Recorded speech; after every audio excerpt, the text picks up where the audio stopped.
Hey guys, Marstingan here, bringing you another Dragon Ball Z Dokkan battle video. And so just now the official Twitter for the JP Dokkan posted the details for AGL TURLES' EZA.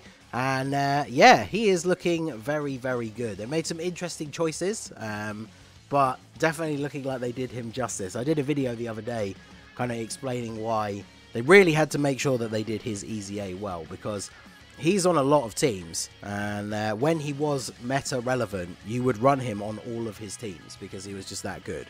And he needed to get to that level again so you could use him in this current meta on some of the big teams that he's on. And you definitely are going to be able to for some modes. We'll talk about the details of that. So he definitely got massive W here with the leader skill. So movie bosses has gone up to a full 170 across the board.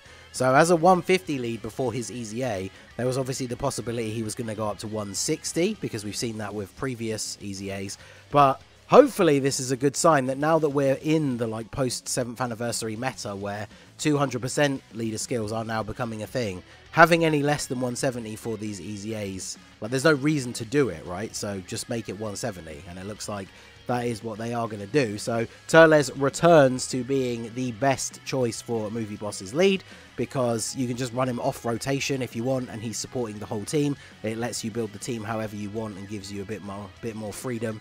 And yeah, that 170 across the board. Some of the builds of that movie boss team are going to have a ridiculous amount of HP. So he also gives extreme class 100% and 3 key. The sub lead, I feel like no one's really ever going to use that nowadays, right? You're just going to use them to run a movie boss's team, because 100% definitely not going to cut it in some of the harder content. But yeah, the movie boss's leader skill is a huge win. So his super attack post EZA is raises attack and defense for 1 turn, does immense damage with a medium chance to stun. So unfortunately, they have kept the stun chance as medium, but I feel like the rest of his kit kind of makes up for it, right? Because certain units that support and could stun on super, you know, maybe they have that higher chance to stun because they need to protect themselves. But whilst TURLES' stun is obviously incredibly useful in things like Super Battle Road, it looks like he's still going to be able to be good enough defensively. So if you're running him as a slot 3 support unit, he can still take some hits in the last spot without getting you killed. So not only is he raising defense on super, so additional was always a good build for him because you want to go for that extra stun chance. So it means if he double supers, he's going to be raising attack and defense again, which is obviously very good.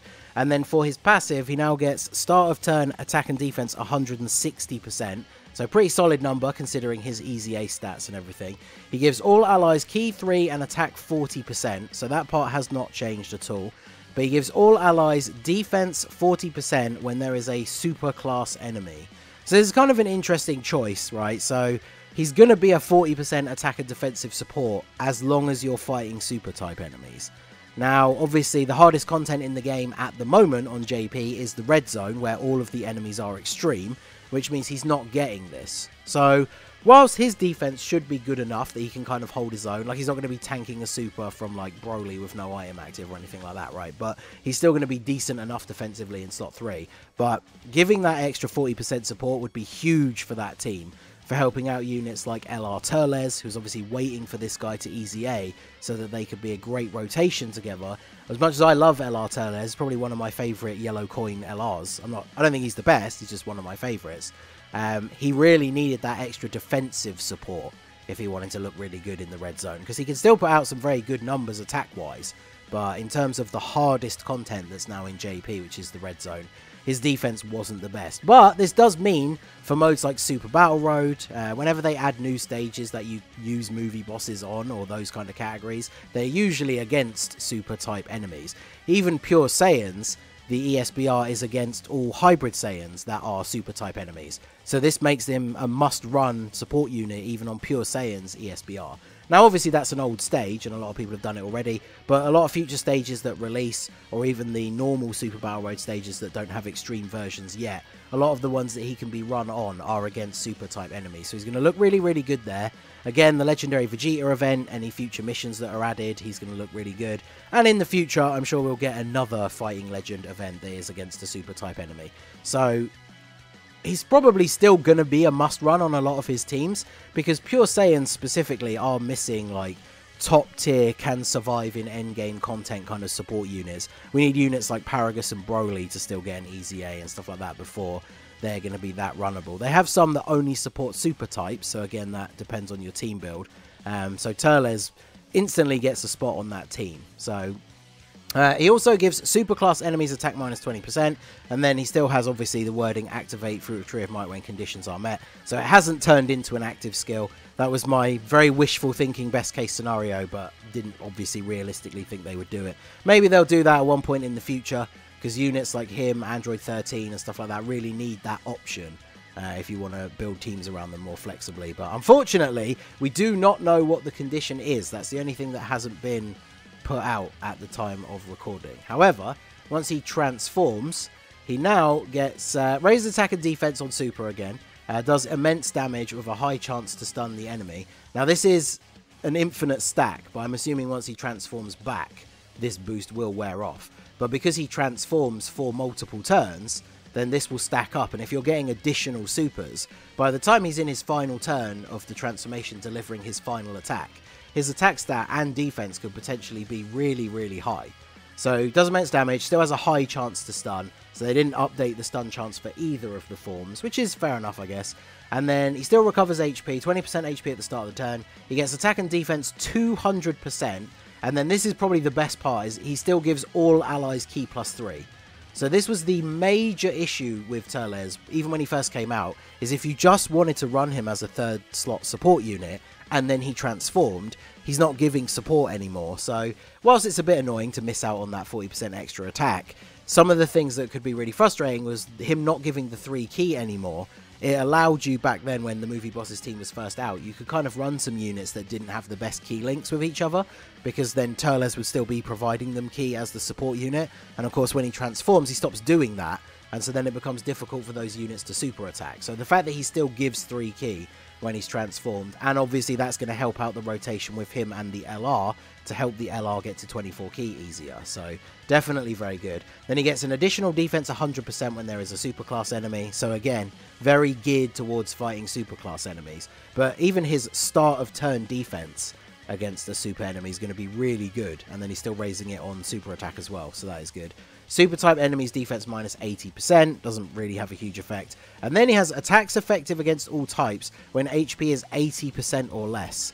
So this is kind of an interesting mechanic for him to have, considering he heals you 20% HP at the start of the turn. So I don't feel like this is going to be that active super often. It's going to be the turn after you've taken like a big super attack or something and dropped to like 50% or less. So then he comes in, heals you 20%, and you're still below 80%, and then he'll have attacks effective against all types. So you're probably not going to see this that often, but it is still a very, very good ability for when it does activate. So it's just a nice little bonus. So against super types, he is going to be a defensive beast once he's transformed. We'll have to see, obviously, once we have him in game and that, see all the numbers, what his defense would be like in the red zone, for example. He'll still be able to hold his own, but he's not going to be tanking supers from Omega or Broly or anything like that. But definitely going to be very interested to see the new rotation with him and LR Turles. I do have Turles on my JP, only at 55%, so I might do his EZA and do a 55% showcase for him, because I'm sure there's a bunch of people out there who are new or just haven't pulled him and only have him at 55% as well. So I'm quite interested to seeing how well he's going to perform. Unfortunately, I don't have LR Turles on my JP, but I'm going to be very interested to see how good he is. So obviously his EZA comes out, I think it's in, is it 24? No, it's like just under 48 hours. I will put up a team building guide for it. We haven't got all the details, but we know the special category is low class warriors. We don't yet know which typing is going to get the damage reduction, but you would assume, obviously because it's Turles and his AGL, tech units are going to be fine.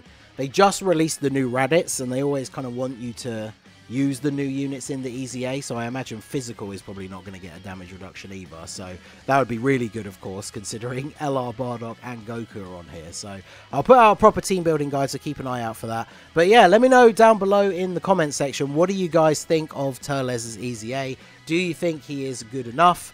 What do you think about this whole gearing him towards super types? Like I said, I think he's still going to be effective in the red zone, but obviously he's not going to be a defensive beast, but I think they definitely did him justice. Is he one of the best EZAs now?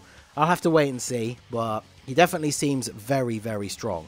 Obviously, he's not meant to be an offensive damage dealer, but But even though he's going to be a support, he seems pretty good defensively and reasonably good offensively as well, especially with the transformation. So let me know your guys' thoughts down below in the comment section. So that is going to be it for the video, guys. This has been the Master Ningen. Smash that like button, subscribe to the channel if you are new. Check out the links down below for the Discord and the merch store, and I will see you all again soon. Have a good one.